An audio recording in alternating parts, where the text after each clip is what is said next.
Assalamualaikum warahmatullahi wabarakatuh.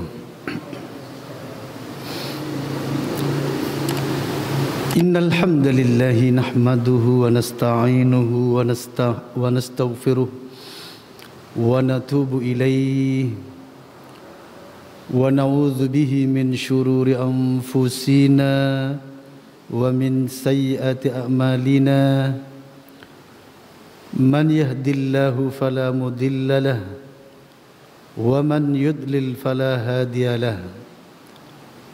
Wa asyhadu an la ilaha illallah wahdahu la syarika lah wa asyhadu anna Muhammadan abduhu wa rasuluh.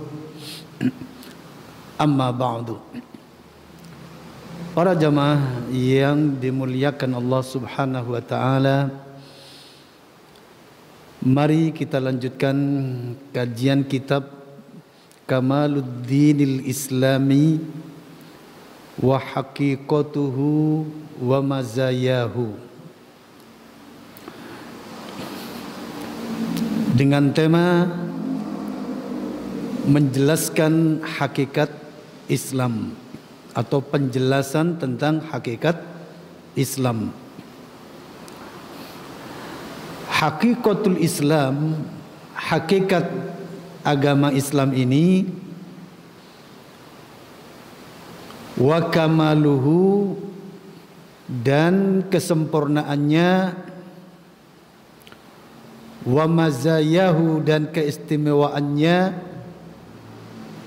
wa mahasinuhu, dan kebaikan-kebaikannya, binaan ala qawlihi ta'ala innad dina indallahil Islam, sebagaimana yang telah difirmankan oleh Allah di dalam surah Ali Imran ayat 19, innad dina indallahil Islam, sesungguhnya agama di sisi Allah hanyalah Islam. Ayat ini menunjukkan tentang hakikat Islam, bahwasanya Islam itulah agama yang sebenarnya yang diciptakan oleh Allah Subhanahu wa taala agar alam semesta ini tunduk kepada Allah, baik secara penciptaan maupun secara syariat.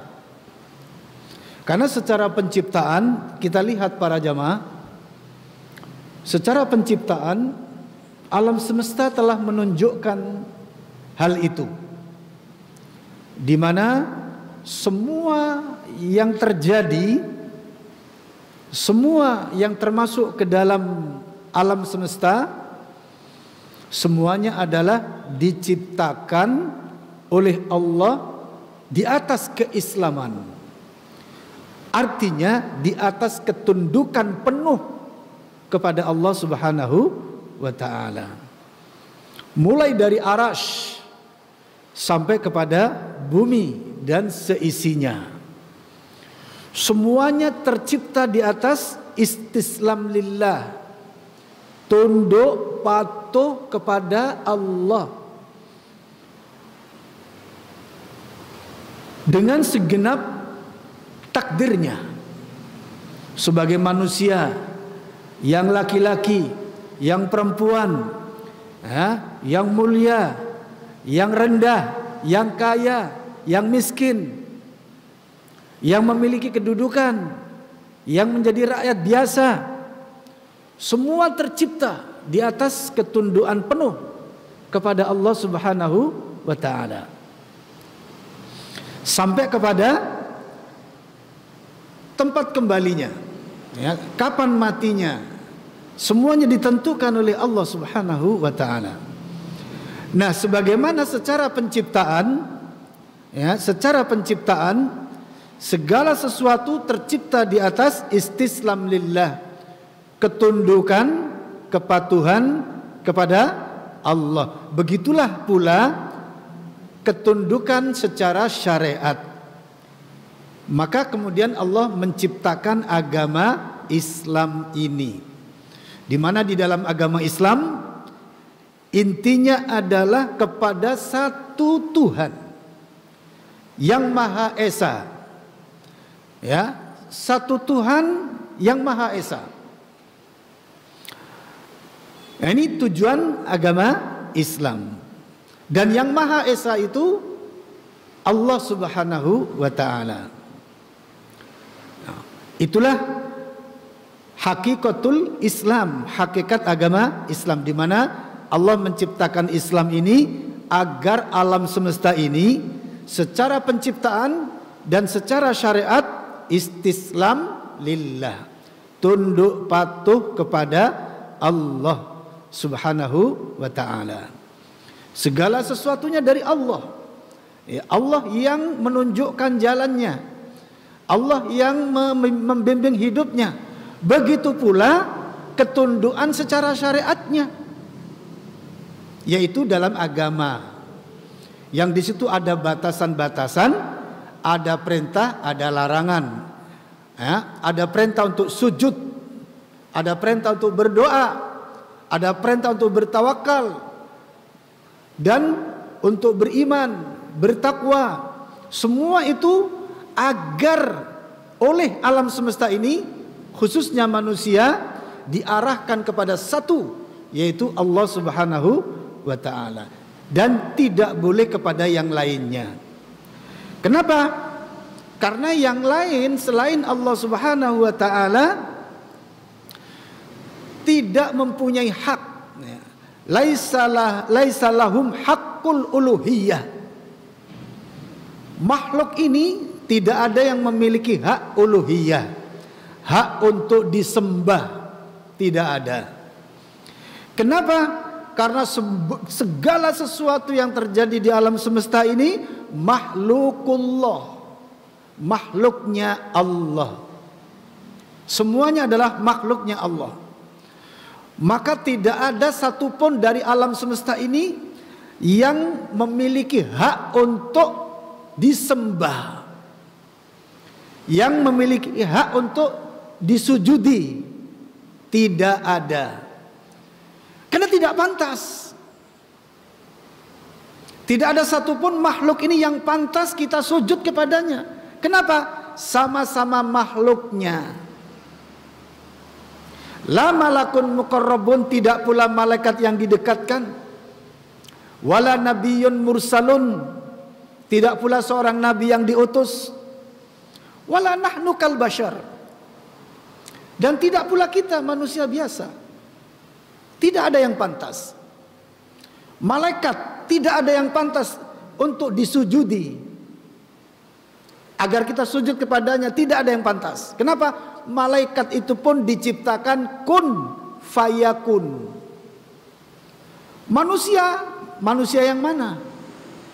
Nabi Muhammad misalnya tidak pantas untuk mendapat sujud. Kenapa? Nabi Muhammad itu justru manusia yang diutus oleh Allah agar mengumumkan kepada manusia bahwa yang berhak disujudi hanya Allah, bukan malah Rasulullah disujudi, bukan. Dan begitu semua para nabi dan rasul, tugasnya adalah memberitakan kepada manusia agar sujud hanya kepada Allah, termasuk Nabi Muhammad sallallahu alaihi wasallam. Jadi salah kalau kemudian kita malah sujud kepada Nabi Muhammad, sujud di kuburannya misalnya.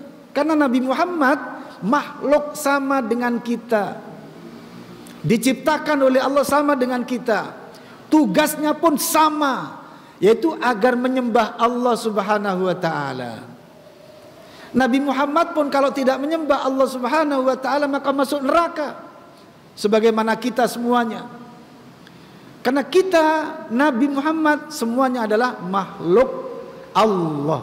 Hanya saja Allah memilih Nabi Muhammad sallallahu alaihi wasallam untuk dipilih untuk jadi rasulnya, rasul yang diutus untuk menyampaikan segala bentuk agama ini, di mana Nabi Muhammad agar menjadi contoh utama membawa umat manusia menyembah hanya kepada Allah dengan baik dan benar sesuai dengan yang disyariatkan oleh Allah Subhanahu wa taala. Itulah sebenarnya para jamaah hakikatu dinil Islam, hakikat agama Islam.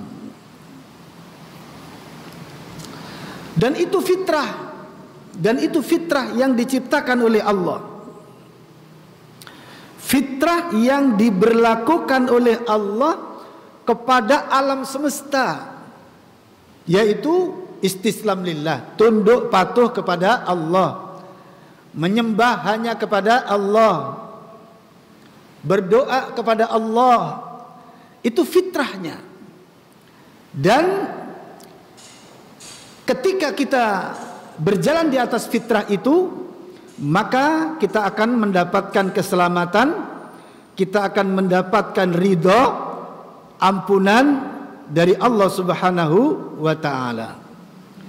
Tapi ketika kita menyimpang dari fitrah kita, siapapun alam semesta ini yang menyimpang dari fitrahnya, maka tersesatlah dia.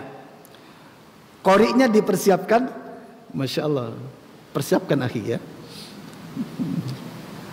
Persiapkan qori'nya ya. Silakan diakses di surah Ar-Rum ayat 30, surah ke-30. Surah ke-30 ayat ke-30, di mana Allah Subhanahu wa taala berfirman, A'udzu billahi minasy syaithanir rajim. Fa'aqim wajhaka lid-dini hanifan fitratallahi allati fataran nasa 'alayha la tabdila li khalqillah dzalikad dinul qayyim walakinna aktsaran nasi la ya'lamun. Artinya yang keras, maka datanglah wajahmu dengan menyebutkan agama Islam sesuai fitrah Allah, misalkan dia telah menciptakan manusia menurut fitrah itu. Tidak ada perubahan pada ciptaan Allah, istilah agama yang lurus, tetapi kebanyakan manusia tidak mengerti.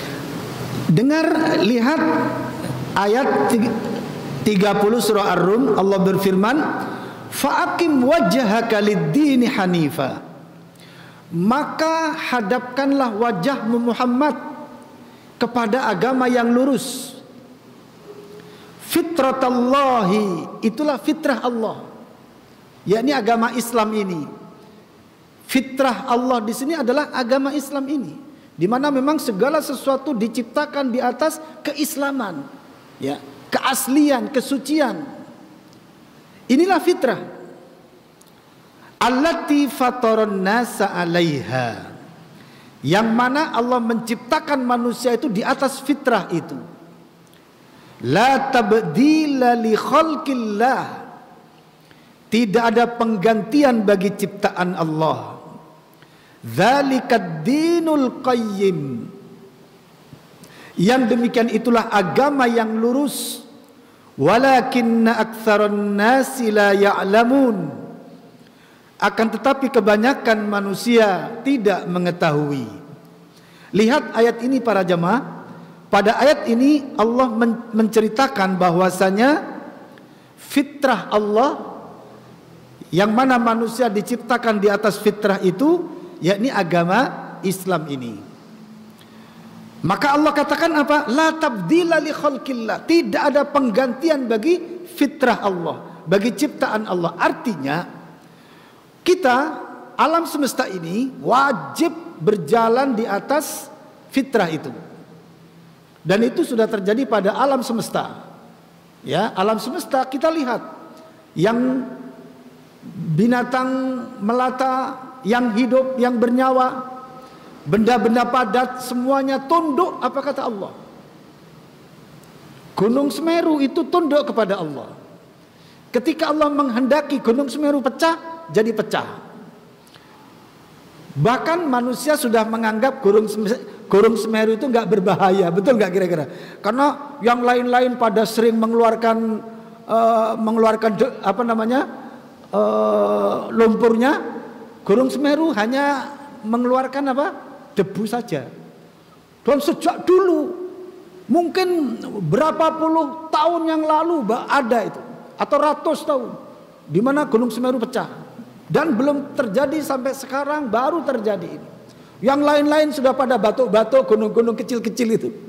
Orang menganggap Gunung Semeru gunung mati, gak berbahaya. Padahal Gunung Semeru itu makhluk Allah, termasuk alam yang diciptakan di atas fitrah itu. Dimana ketika Allah menghendaki, maka pecahlah Gunung Semeru, seperti yang terjadi sekarang ini. Ya, atas perintah Allah para jamaah. Terutama ketika Allah menghukum suatu negeri atau suatu daerah. Ya, ketika Allah murka karena banyak melakukan kemaksiatan. Suatu ketika para jamaah, Allah murka kepada kemaksiatan itu, langsung diturunkan siksa. Seperti tsunami, apalagi gempa bumi, apalagi gunung meletus. Ketika Allah murka, suatu ketika dihukum oleh Allah, ditenggelamkan oleh Allah. Tapi suatu ketika ada dosa itu dibiarkan oleh Allah. Dibiarkan meskipun besar. Wah, pokoknya perzinaan, perjudian, macam-macam sudah. Tapi oleh Allah dibiarkan, kawasan itu nggak apa-apa. Nggak ada gempa, nggak ada apa. Tapi bukan berarti itu benar. Tetap manusia harus takut itu. Ya paling tidak yang sudah terjadi jadikan sebagai ibrah, sebagai contoh bahwa ketika Allah menghendaki seperti itulah. Nah, manusia itu kan repot ya. Ketika merasa kok aman-aman saja gitu ya. Aman-aman saja, wah merasa itu benar. Merasa benar atau bahkan merasa ini nggak apa-apa gitu. Akhirnya diteruskan, ya, durhaka, dosa demi dosa. Padahal oleh Allah dibiarkan. Tapi ingat, pasti ada perhitungannya. Dosa itu para jamaah ada kalanya dihukum di dunia saja, di akhirat lepas dari dosa. Ada kalanya di dunia disiksa, di akhirat juga disiksa. Ada. Contoh ketika hal itu menimpa orang kafir. Ya, ketika Mojokerto tenggelam misalnya, ya. Yang tenggelam siapa saja? Yang beriman juga tenggelam, yang kafir juga tenggelam. Adapun yang beriman selesai di dunia. Karena orang-orang yang beriman Allah beri ujian di dunia untuk nanti di akhirat dibebaskan. Sedangkan orang kafir karena tidak ada iman, maka siksaan di dunia juga siksaan di akhirat nanti.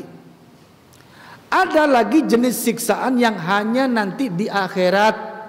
Di dunia dibiarkan, ya, dibiarkan oleh Allah, ya, tidak diapa-apakan oleh Allah, ya, sebagaimana dalam surah berikut ini. Allah biarkan, dipersiapkan, terjemahannya, wa qadimna ila ma amilu min amalin faja'alnahu haba'an manthura. Surah ke-25, silakan segera diakses. Surah ke-25, surah Al-Furqan ayat 23. Artinya,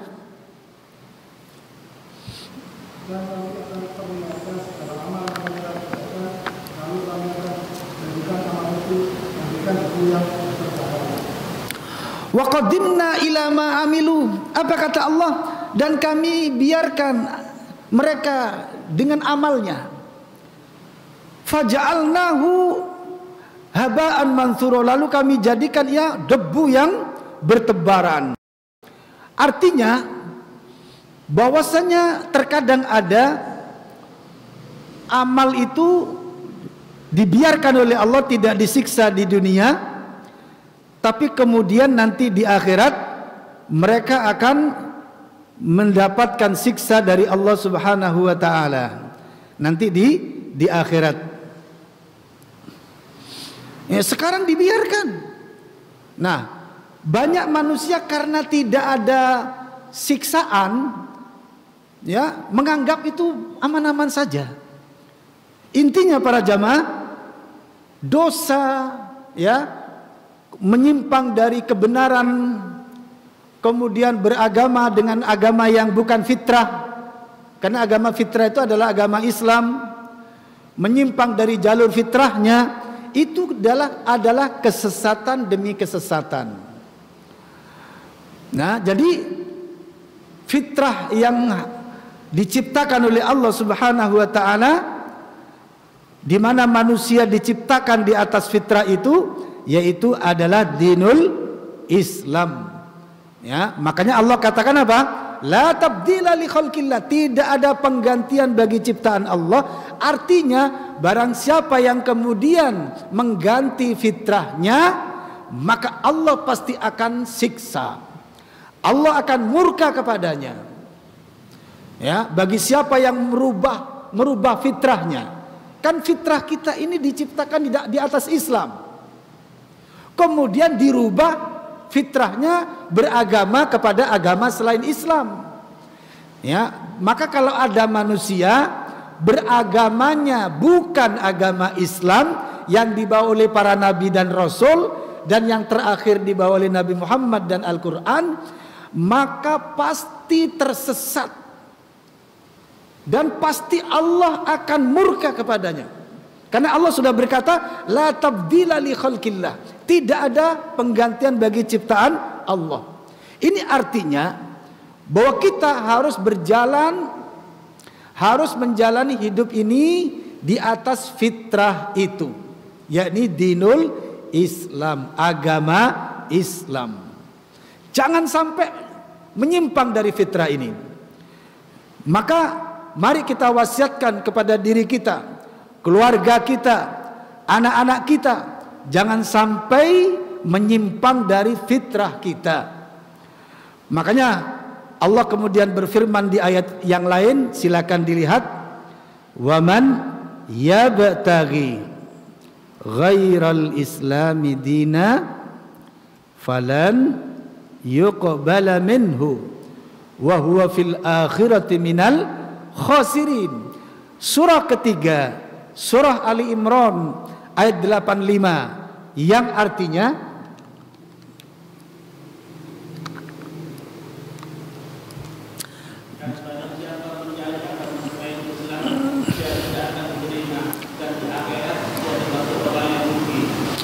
Allah berfirman, waman yabtaghi ghairal islami dina, dan barang siapa yang mencari agama selain agama Islam, falan yuqbala minhu, maka sekali-kali tidak akan diterima darinya, wa huwa fil akhirati minal khasirin, dan ia kelak di akhirat termasuk orang-orang yang merugi.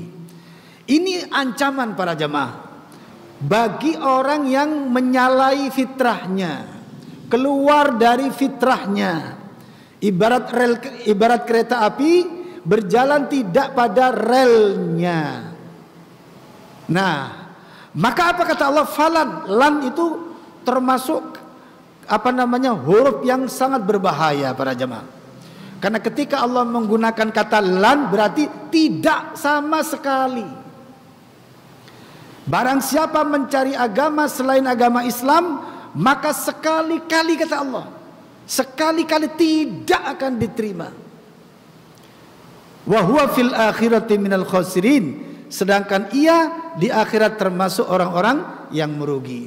Secara logika saja para jamaah, bagaimana mungkin beragama selain agama Islam diterima? Kenapa? Coba kita lihat di lapangan kenyataan yang terjadi pada agama-agama yang terjadi, baik yang masih hidup atau agama yang sudah tenggelam, yang sudah tinggal nama.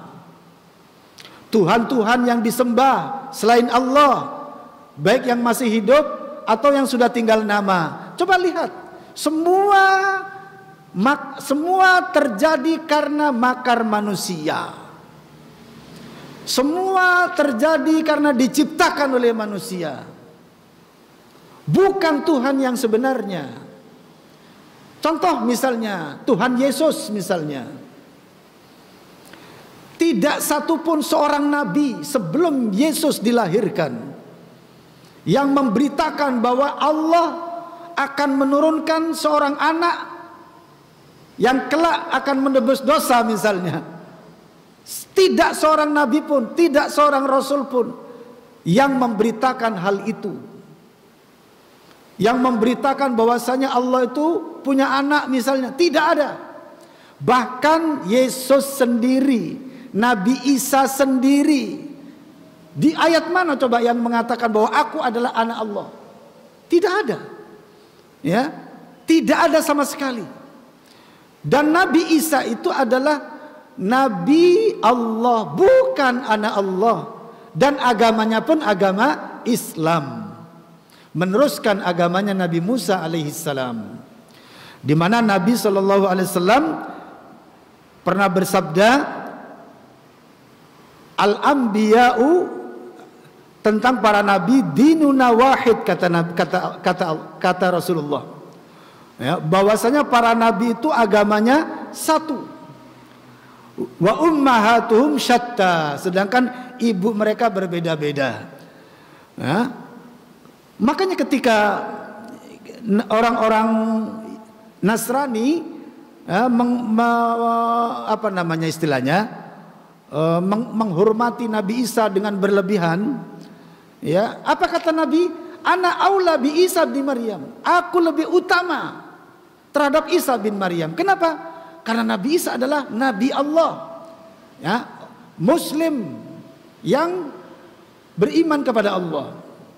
Sementara mereka menyembahnya, mereka malah menyembahnya. Makanya Nabi katakan, ana aula bi Isa bin Maryam, aku lebih utama didekatkan dengan Isa bin Maryam, lebih utama. Kenapa? Karena kita sama-sama beriman. Nabi Muhammad beriman kepada Allah, Nabi Allah, Nabi Isa beriman pada Allah, Nabi Allah, dan membawa Islam.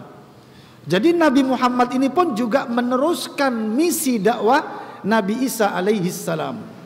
Karena para nabi itu, para jamaah, agamanya adalah agama Islam. Sebagaimana hal ini terdapat di dalam Sahih Bukhari, di dalam riwayat Imam Bukhari, Nabi SAW bersabda, innama mathali wa mathalal anbiya'i min qabli kamathali rajulin bana baitan, kamathali rajulin bana baitan.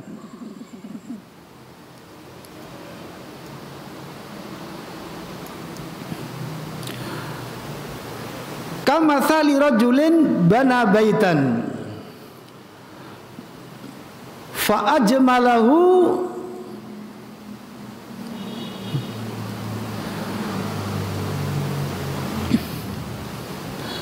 sebentar, kamathali rajulin. Perumpamaan antara Nabi Muhammad dengan nabi-nabi sebelumnya sampai Nabi Adam ini diriwayatkan oleh Imam Bukhari. Saya bacakan hadisnya secara lengkap. Qala al-Imam al-Bukhari berkata, haddatsana Qutaibatu ibnu Sa'din, telah bercerita kepada kami Qutaibah ibnu Sa'id. Qala berkata, haddatsana Ismail bin Ja'farin, telah bercerita kepada kami Ismail bin Ja'far, an Abdullah bin Dinarin, dari Abdullah bin Dinar, an Abi Salihin, dari Abi Saleh, an Abi Hurairah radhiyallahu an, dari Abi Hurairah radhiyallahu an, anna Rasulullah sallallahu alaihi wasallam qala, bahwasanya Rasulullah sallallahu alaihi wasallam bersabda, inna mathali, sesungguhnya perumpamaanku, wa mathalal anbiya'i min qabli, dan perumpamaan para nabi-nabi sebelum aku, kamathali rajulin, adalah seperti seseorang bana baitan, yang membangun sebuah rumah. Fa ahsanahu, lalu dijadikan rumah itu bagus. Wa ajmalahu, dan dijadikan itu elok.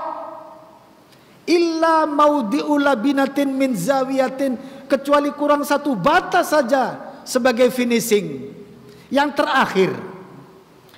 Faja'alan nasu yatufuna bihi wa ya'jabuna lahu, saking bagusnya, saking eloknya, sehingga manusia berputar-putar padanya dan takjub padanya, heran saking bagusnya. Wa yaquluna, dan mereka berkata, halla wudi'at hadhil labina, mengapa satu bata itu tidak dipasang? Qala, Nabi berkata, fa anal labina, akulah satu bata itu. Wa ana khatimun nabiyyin, dan akulah penutup sekalian para nabi. Para jamaah yang dimuliakan Allah Subhanahu wa taala, hadis ini menunjukkan bahwasanya Islam ini adalah merupakan satu bangunan yang dibangun oleh Allah sejak Nabi Adam alaihi salam. Ibarat Nabi Adam itu peletak dasar pertama, apa namanya? Pondasi. Ya, yang meletakkan pondasinya. Kemudian Nabi berikutnya meneruskan bangunannya, meneruskan pilar-pilarnya, sampai bangunan Islam itu sudah hampir sempurna. Kenapa? Karena sudah melewati pembangun-pembangun. Nabi Adam, ya, Nabi Nuh, Nabi Idris, Nabi Nuh, Nabi Hud, Nabi Soleh membangun, Nabi Ibrahim membangunlah. Membangun ini mendakwahkannya itu, mendakwahkan, mengamalkan, memerintahkan, ini membangun namanya, menghidupkan. Nabi Ibrahim diteruskan putra-putranya dan nabi-nabi Bani Israel, termasuk yang terakhir diteruskan oleh Nabi Muhammad sallallahu alaihi wasallam.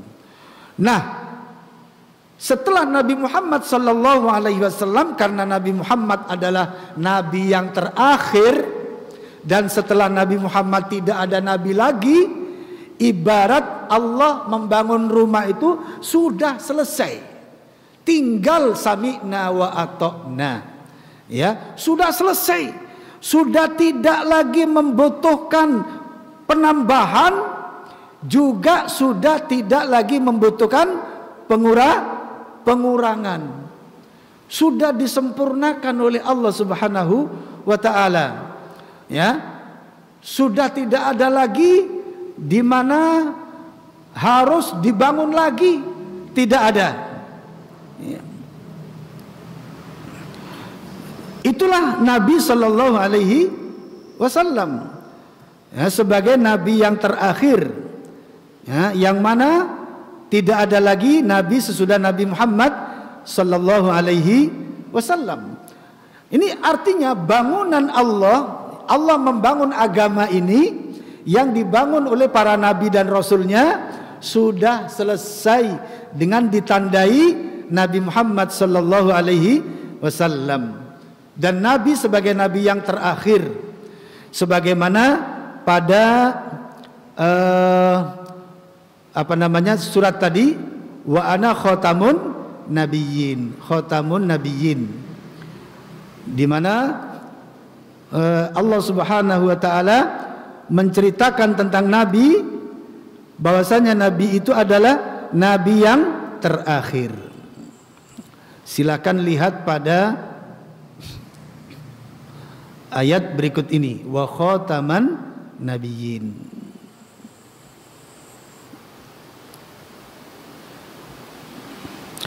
Pada surah Al-Ahzab, surah ke-33, segera diakses.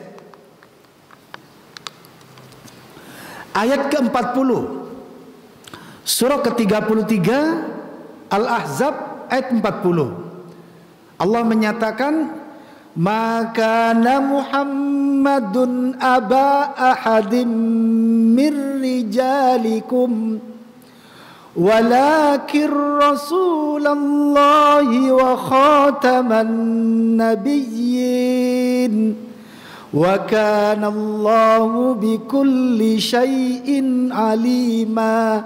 Artinya,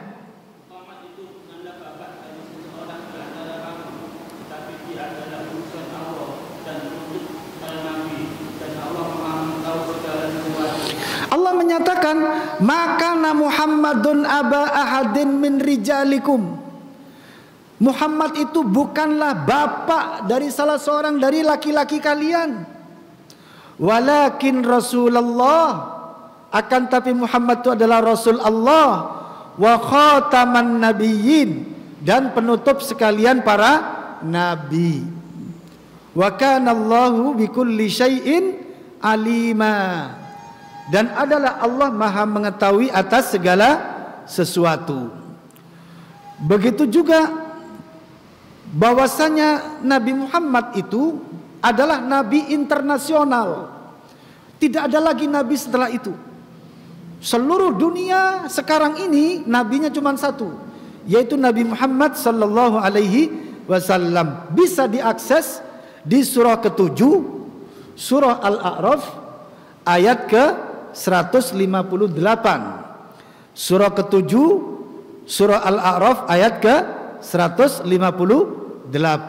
Ini ayatnya pendek, saya potong aja.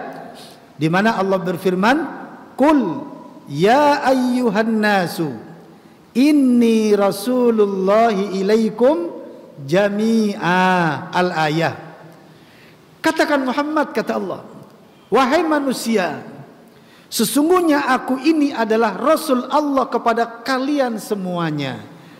Ya, ayat ini menunjukkan bahwasanya Nabi Muhammad adalah Rasul internasional, di mana setelah Nabi yang terakhir, seluruh manusia di muka bumi ini nabinya hanya satu, syariatnya hanya satu, cara menyembahnya kepada Allah hanya satu cara, yaitu yang diajarkan oleh Rasulullah Sallallahu Alaihi Wasallam. Nah, ini para jamaah, ya ketika kita misalnya sebagai umat Nabi Musa, maka kita wajib menyembah kepada Allah sesuai dengan syariat di mana Nabi Musa nyembah Allah. Ketika kita dilahirkan atau hidup di masa Injil berlaku, Nabi Isa masih eksis, Injil masih diberlakukan, maka ibadah kita kepada Allah harus seperti syariat yang ada dalam Injil. Lalu kemudian yang punya Taurat, yang punya Injil sudah tidak memberlakukannya, kemudian yang punya Taurat dan Injil memberlakukan kitab yang paling terakhir, yang merupakan kesimpulan daripada bangunan yang sudah dimulai dari Nabi Adam sampai Nabi Muhammad itu. Kitab-kitab yang diturunkan disimpulkan oleh Allah kepada satu kitab saja, yakni kitab Al-Quran, yang mana kitab Al-Quran pengamalannya bukan hanya untuk satu kawasan saja, tapi Al-Quran adalah untuk internasional. Karena kitab-kitab sebelumnya hanya untuk kawasan yang ada. Misalnya apa? Kitab Taurat misalnya hanya untuk kawasan Bani Israel. Zabur untuk kawasan Bani Israel. Injil untuk kawasan Bani Israel. Makanya kalau Injil sampai di Mojokerto itu mimpi di siang bolong. Halo? Baru tahu ya? Lah itu. Lah kalau Injil ditenteng-tenteng sampai di mana ini, Gedek ini, sampai di Mojokerto ini, berarti mimpi di siang bolong. Kenapa? Karena Injil itu diberlakukan untuk kawasan Bani Israel. Kata Nabi Isa, aku diutus untuk domba-domba Bani Israel. Tapi aja diterjemah, no bahaya. Wedus lah gitu nanti. Ya. Ini ma'asyiral muslimin rahimani wa rahimakumullah.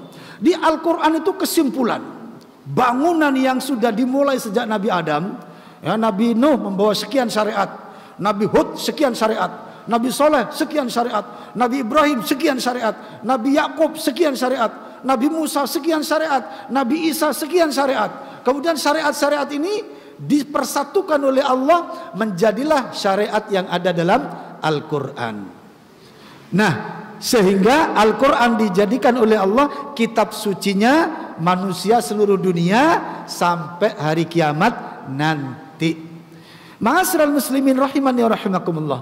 Nah, di sini kisah tentang fitrah itu para jamaah, ya. Kisah tentang fitrah di mana Allah menciptakan manusia itu di atas fitrah itu.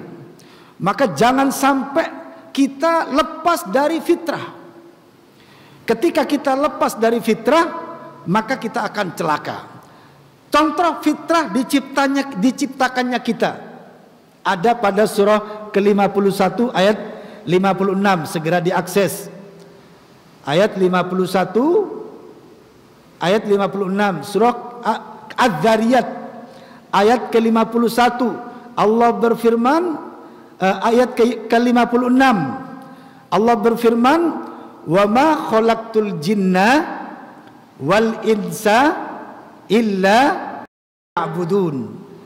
Di mana artinya, dan tidaklah aku ciptakan jin dan manusia kecuali agar beribadah kepadaku. Ayat ini menunjukkan apa para jamaah?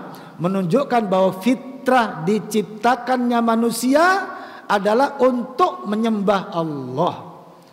Berarti visi dan misi Allah menciptakan kita artinya apa? Kemauan Allah yang asasi, kemauan Allah yang sebenarnya kita diciptakan ini agar kita menyembah hanya kepada Allah. Kemudian ayat berikutnya juga yang menunjukkan sebagai fitrah, di mana manusia tidak boleh menyimpang dari fitrah itu. Ketika menyimpang dari fitrah itu, maka sesatlah. Yaitu pada ayat surah ketiga surah Ali Imran ayat 83, segera diakses. Allah menyatakan, afa ghaira dinillahi yabghun walahu aslama man fis samawati wal ardi tau'a walahu aslama man fis samawati wal ardi tau'an wa karha wa ilaihi yurja'un. Artinya, maka apa mereka percaya kepada yang lain selain Allah, padahal apa yang di langit dan di bumi berserah diri padanya, baik dengan suka maupun terpaksa, dan hanya kepadanya mereka kembali. Lihat ayat 3 surah ketiga Ali Imran 83. Allah menyatakan, afa ghaira dinillahi yabghun. Apakah kepada agama selain agama Allah mereka beragama? Walahu aslama man fis samawati wal ardi. Padahal kepadanya lah tunduk patuh Islam semua yang ada di langit dan yang ada di bumi. Tau'an wa karha, baik suka maupun terpaksa. Wa ilaihi yurja'un, dan hanya kepadanya mereka dikembalikan.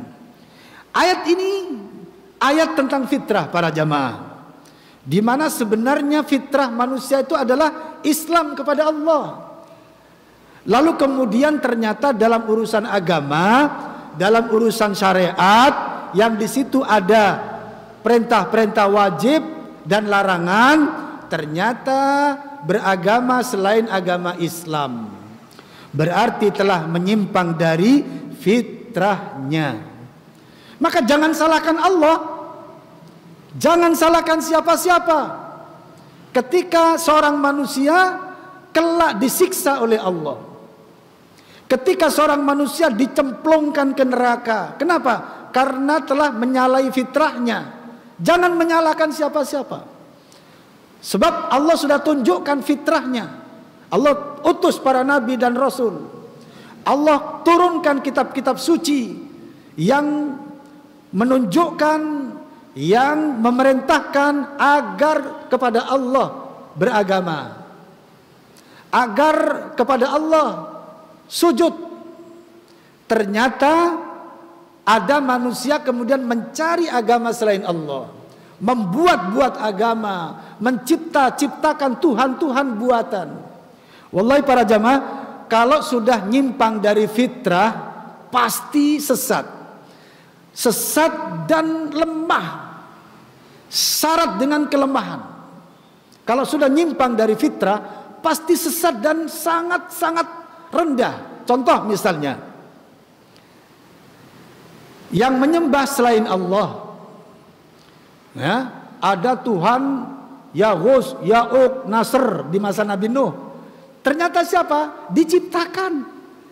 Ini seorang ulama bernama Wuddan, Suwa'an, Yahus, Ya'uq, Nasr. Ada 5 Tuhan di masa Nabi Nuh. Aduh, luar biasa para jamaah. Padahal Nabi Adam, berita tentang Nabi Adam yang terlempar dari langit masih baru 10 keturunan saja. 10 keturunan itu berapa tahun para jamaah? Ya sekitar 1 abad lah. Baru saja cerita Nabi Adam itu. Belum hilang di pendengaran manusia. Manusia sudah menciptakan 5 Tuhan di masa Nabi Nuh. Lantas Allah mengutus Nabi Nuh alaihi salam, dan karena kejahatan mereka dalam membuat Tuhan itu para jamaah sangat berat sampai mereka harus ditenggelamkan. Ini berarti kejahatan yang luar biasa, sampai ditenggelamkan dan melibatkan dunia internasional. Semua harus seakan Allah ingin meretur, ya, menciptakan kembali itu apa ya? Ya. Seakan Allah ingin mengulang kembali, ada daur ulang. Ini sudah sangat berat ini. Kejahatannya sangat berat, maka ditenggelamkan oleh Allah dan kemudian muncul generasi baru, kan begitu. Cuma saat itu para jamaah qadarullah, dan ini memang sudah takdir Allah.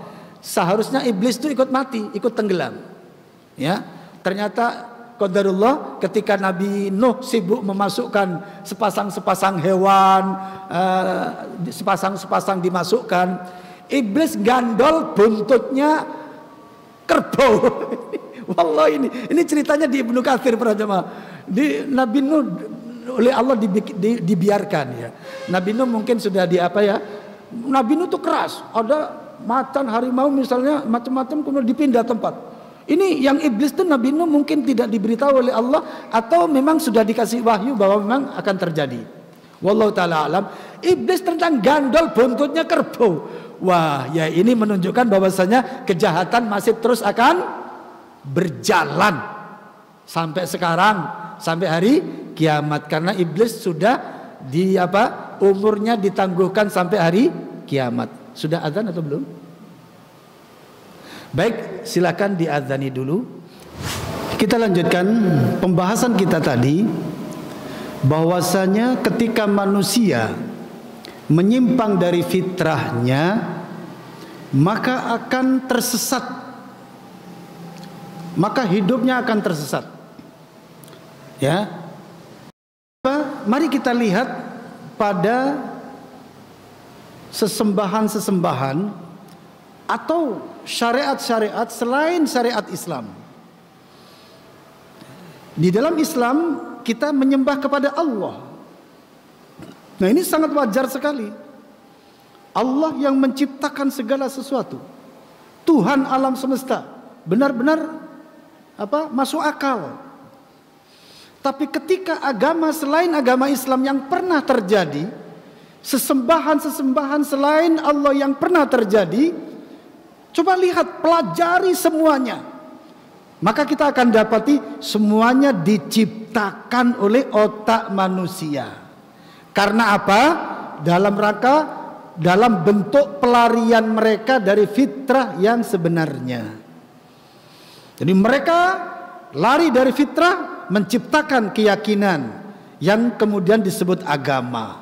Subhanallah. Itulah ketika menyimpang dari fitrahnya.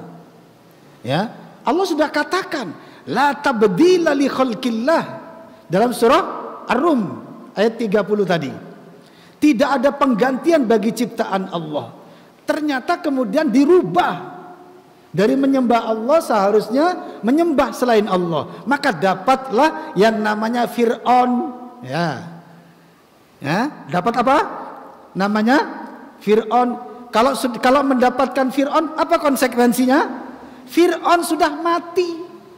Sekarang pun jasadnya masih ada karena dimumi di Mesir. Dibuat apa? Untuk pariwisata, bukan untuk memperbarui iman, bukan, tapi dipakai untuk pariwisata. Ya, itu bukti Fir'aun sebenarnya. Tubuh Fir'aun yang masih tergeletak di mumi di Mesir sekarang ini para jamaah, seharusnya manusia sudah cukup lah. Ini contohnya bahwa menyembah selain Allah itu salah gitu loh. Tapi ternyata kejadian Fir'aun masih diutuhkan sampai sekarang, tidak hancur itu para jamaah, tidak membuat manusia untuk hanya kepada Allah menyembah.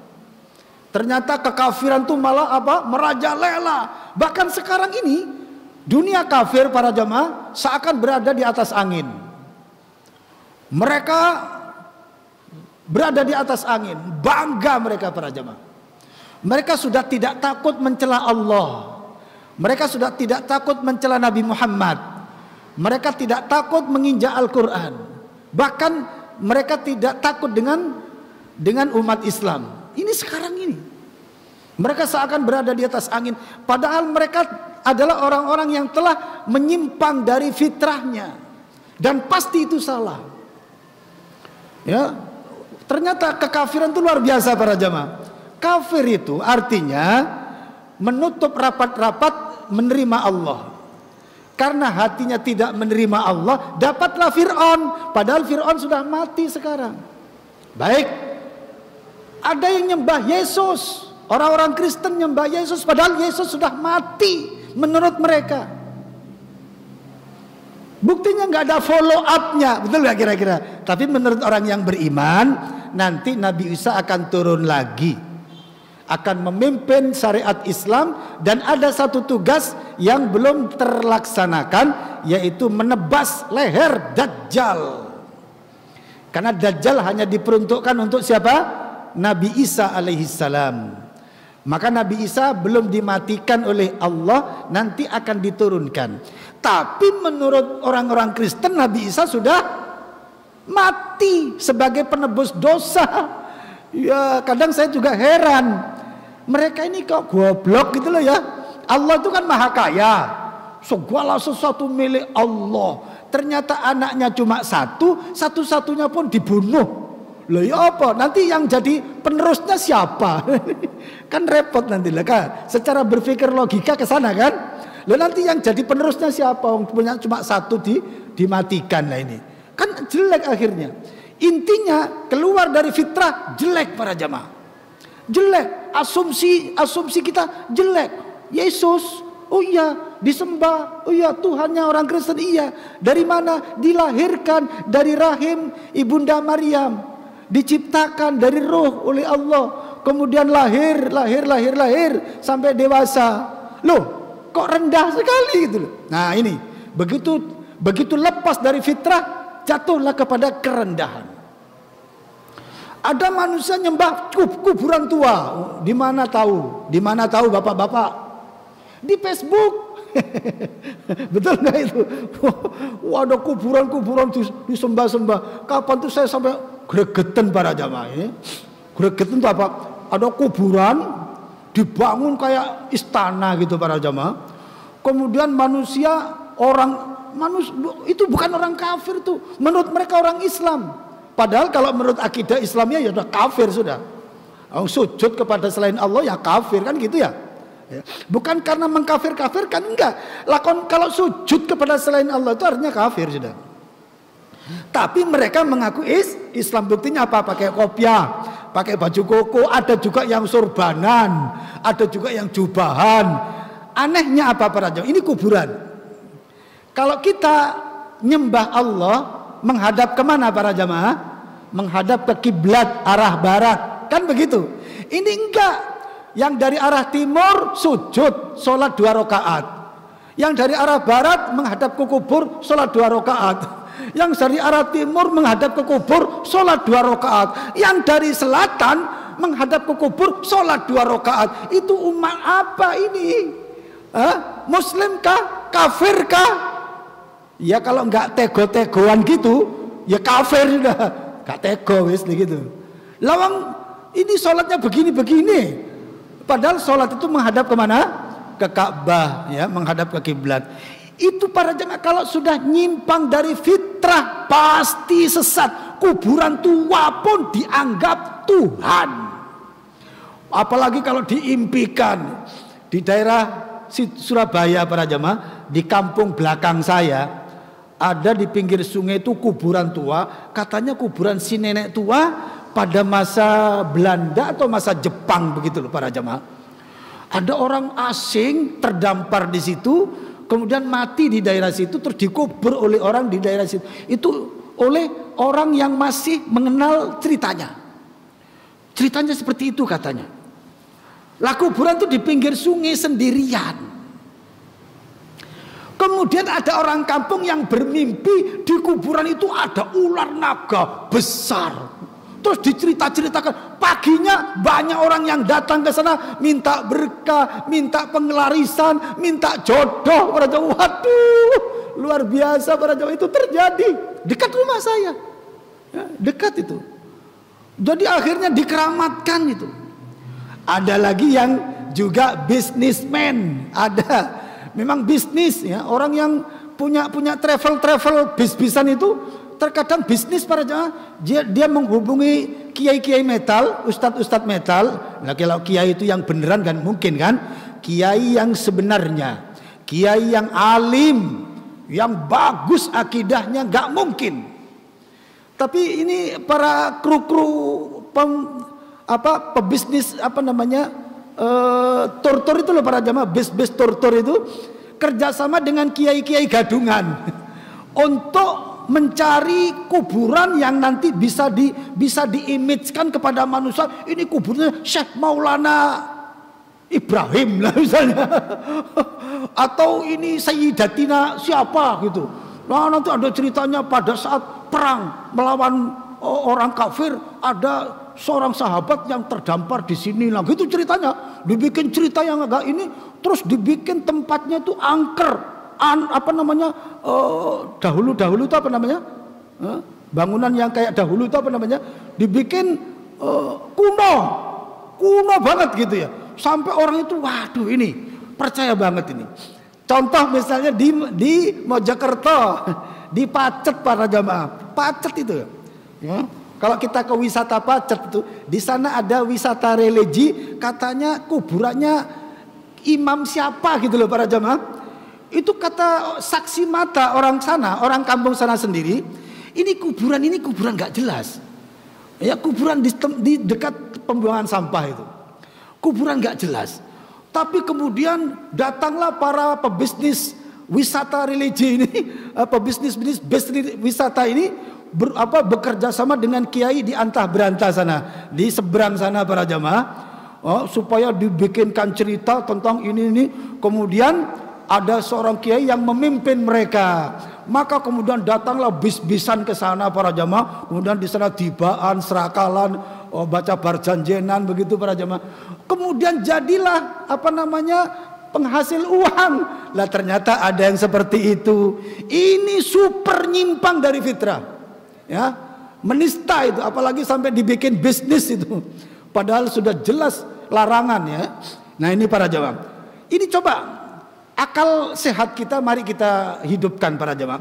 Siapapun yang menyimpang dari fitrahnya pasti tersesat. Yang dapat Fir'aun pasti tersesat. Fir'aun sudah mati. Yang dapat Yesus gak ada follow up. Kalau memang sebuah Tuhan, seorang Tuhan pasti ada follow upnya, memimpin. Betul lagi kira? Seorang Tuhan tuh memimpin. Ini Yesus sudah nggak memimpin sudah, tapi masih disembah-sembah. Nah ini. Terus misalnya yang nyembah Gus misalnya, Gus mana? Sudah mati. Yang nyembah Wali Songo misalnya, Wali Songo sudah mati. Yang nyembah Kidanyang sudah mati. Nyembah apa lagi? Begitulah para jemaah. Cobalah.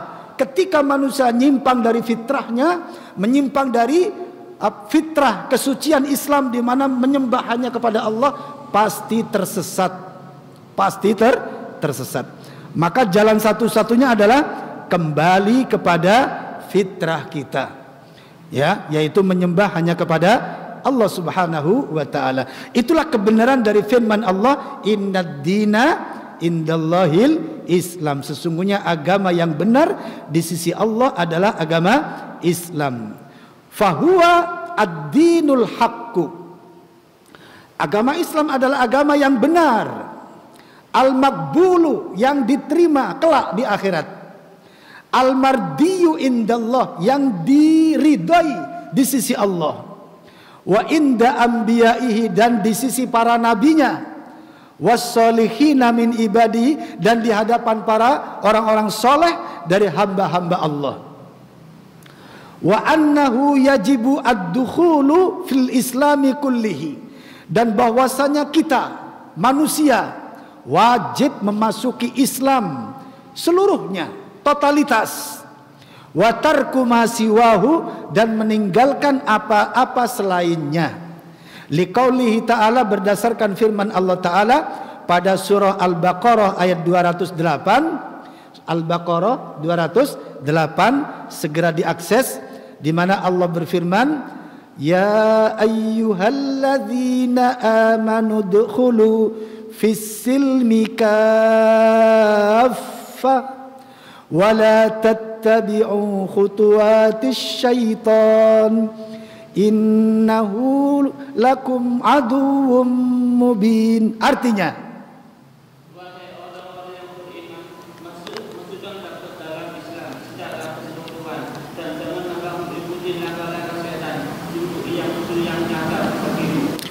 Allah berfirman, ya ayyuhalladzina amanu udkhulu fis-silmi kaffah. Masuklah kalian kepada Islam ini dengan totalitas. Wala tattabi'u khutuwatis syaitan. Janganlah kalian mengikuti langkah-langkah syaitan. Innahu lakum aduwwum mubin. Sesungguhnya setan itu bagi kalian adalah musuh yang nyata.